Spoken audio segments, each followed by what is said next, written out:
Welcome back, everybody. My name is Tucker, and today is another episode of NBA Trade Machine, this one covering the Philadelphia 76ers team as a whole. Now, in the past, when I've done an entire team trade machine, which at this point I believe was either the Pistons or the Kings, it's been because those teams are bad and they want to sell off some pieces. But this Sixers team is pretty much the opposite situation. I wanted to try and find some trades to talk about that involved them, finding some pieces outside of just their star guys that could help them potentially push for a championship this season, because they're clearly very talented, but the fit is definitely a question mark. And out of all of the teams at the top in the Eastern Conference, I feel like they're the one to really try and make some moves at the deadline. In my original tweet, I said that I didn't want anything drastic and blow it up. We're not trading Joel Embiid, Ben Simmons in these.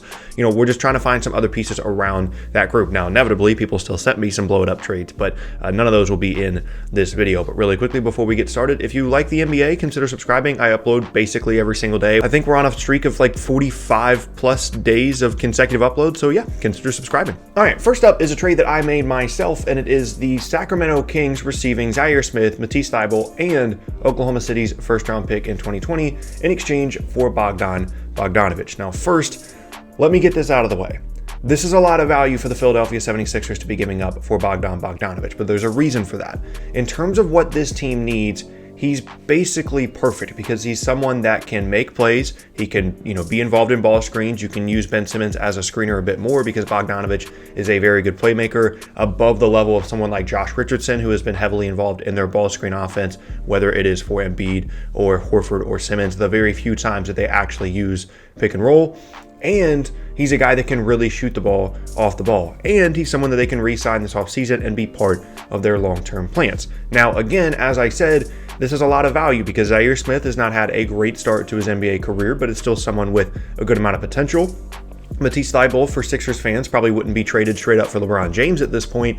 And then you've got the 2020 first-round pick from OKC as well. So if you're looking at this trade and you're a Sixers fan or you're anybody and you're like, you know what, that's too much. If you want to take one of these assets off, whether it's Smith or Thybulle or the pick, that's completely fair. I'm just saying that maybe it would make sense for the Sixers to just say, I don't care, I really want Bogdanovich because he's a guy that is available and is going to be basically perfect for what this team needs as a shooter and as a playmaker. And also, as we move forward in this video, these are going to be kind of the similar types of deals that you're going to see with guys like Zaire Smith, because the way the salaries are structured on the Sixers roster, unless you're making a huge trade for a high salaried player, aka Chris Paul, and involving someone like Al Horford or Tobias Harris in that, or you're trading away Josh Richardson's about $10 million, if you're not doing any of those things, then it's going to have to involve smaller pieces like Thybulle, Smith, and potentially picks as well. So that's what we're going to kind of be looking at in this video. But again, for me, I think this is a good move. I think the Kings get great value, and I think the Sixers get exactly what they need, even though they're definitely overpaying for Bogdanovich, and then again, they can re-sign him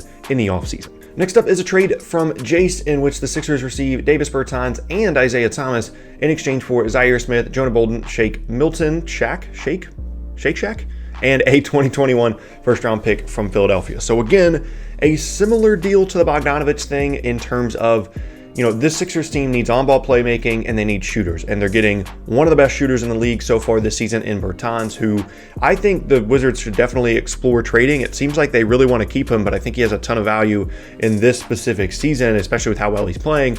And then Isaiah Thomas, who can be an on-ball playmaker, maybe won't be a great asset in a postseason series because he might not be able to stay on the floor defensively, but they have so many other options defensively that maybe this would actually be a perfect spot for him. And then in exchange, again, you're going to be giving up smaller pieces like Smith, like Bolden, like Milton, and then the first round pick as well, which it definitely feels necessary here, but again, maybe they would rather give up, the Oklahoma City pick this year as opposed to their own. I don't know, but I think this is definitely fair value. The Wizards are getting awesome value out of a player in Bertans that, they got based off a salary dump from the Spurs over the offseason, and then Isaiah Thomas that they signed to a minimum salary deal. They're getting awesome value out of two guys that, they didn't have to do anything to get over the offseason. Smith could be something down the road. I still think Bolden has potential, although I've said that for a couple of years. I think eventually he could be a nice, solid front court scorer. Milton, I don't really have too much to say about. He's a bigger guard, but I haven't really seen a ton from him. And then the pick as well. So again, very similar to the first trade. You're getting shooting, you're getting playmaking, you're giving up pieces that aren't critical to your rotation this season, and you're trying to make that push and trying to really complete this roster into a championship level group. Next up is another trade that I came up with, and this is a relatively common one, and it's Derrick Rose going to the Sixers in exchange for Zaire Smith and Jonah Bolden. Now, you can put a pick in here if you want to. The reason that it isn't here is simply because Derrick Rose's age. He's not like a super critical future piece for this team. And he's someone that, even though I think the fit is good because he, provides that on-ball playmaking that they definitely need, I think there's definitely a possibility here for Philadelphia that they trade for Derrick Rose, and he just doesn't fit exactly what they need. He's improved as an off-ball shooter, but they're going to need him to do a little bit more off the ball than maybe he's accustomed to. And part of me thinks that maybe the fit could be a little bit weird, so Philly wouldn't be all that willing to give up as many assets as they would, for example, someone like Bogdanovich, given the age and the potential fit issues. For the Pistons, you want to get any kind of value back for any kind of player that is not Luke Kennard on this roster right now. You have so little in terms of future assets, whether it be players or picks, that anything that is not Luke Kennard, you have to try and get value for. And even if it's just Zaire Smith and Jonah Bolden, who could both be something down the road or they could both be nothing, I think that is still a risk worth taking. Now, there could be better Derrick Rose deals available out there. He is a player that teams like the Lakers and the Clippers, teams at the top of each conference, are going to want to get their hands on Derrick Rose because of his, middling salary. He's under contract for next year as well, and he is such a good playmaker and scorer, whether you want to start him or bring him off the bench. And it seems like, a lot of the top teams, like I said, Lakers, Clippers, definitely need some help at the point guard spot. So he's going to be someone that's well sought after. So I'm not confident this is going to be the best deal on the table, but for the Sixers, Derrick Rose would be a good target for them. Moving on now to a trade from Turner, and he says that the Sixers would receive Jay Crowder in exchange for Mike Scott, Zaire Smith, and a second-round pick. So again, end of the rotation pieces for this team. Mike Scott has unfortunately had a down year for them, and Jay Crowder is a player that I definitely think is going to be moved by the deadline. The Grizzlies are in a similar situation to the Pistons in terms of these are our core guys. You can have pretty much anybody else in a trade. Pretty much anybody else is available, whether it's Andre Iguodala, whether it's Jay Crowder, whether it's whoever, although obviously the Grizzlies have much better future potential than the Pistons in this current moment. So Jay Crowder, I think, is definitely a target for a lot of teams, and this is another deal that makes sense. He has value as a defender, as a shooter, not having a great shooting season. He's not shooting, up over 40% or anything from three, but someone that is going to provide size, defense, versatility, switching, all that stuff, as well as shooting, which again is exactly what Philadelphia needs, and they're not really giving up anything that is in their current rotation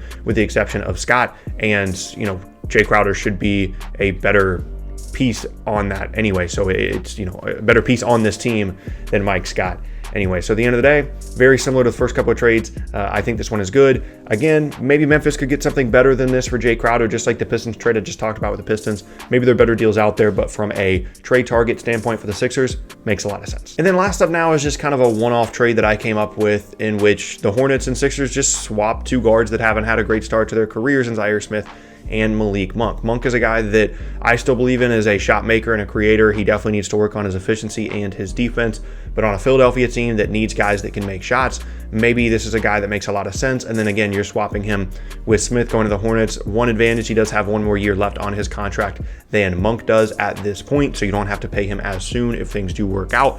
And maybe he's someone that fits a little bit better alongside players like Terry Rozier and like Devontae Graham, because he doesn't need to take a ton of shots to be effective like Malik Monk does. But for the Sixers, Monk is probably a little bit more ready to contribute to an NBA roster than Smith is at this current moment. And again, someone that can, really shoot the ball well given the right opportunity. Maybe you throw in a second round pick if you're Philadelphia to really entice the Hornets to take this. But again, just kind of a throw in one that I think could be kind of an interesting situation. But that is going to be the end of today's video, and I thank you all very much for watching. Like I said in the beginning, this is a trade machine video where we're looking at kind of, marginal pieces here. There are going to be some minor moves and, maybe some medium-sized moves, but I don't think this is going to be a trade deadline where we're going to see like 4 and 5 stars traded. This is going to be something where, you know, these kinds of moves on the margins are going to potentially determine the championship race as much as any of those star trades would have. So it's interesting to take a step back and not always look at, you know, the Andre Drummonds, the Blake Griffins of the world, but looking at some other pieces that could potentially work on teams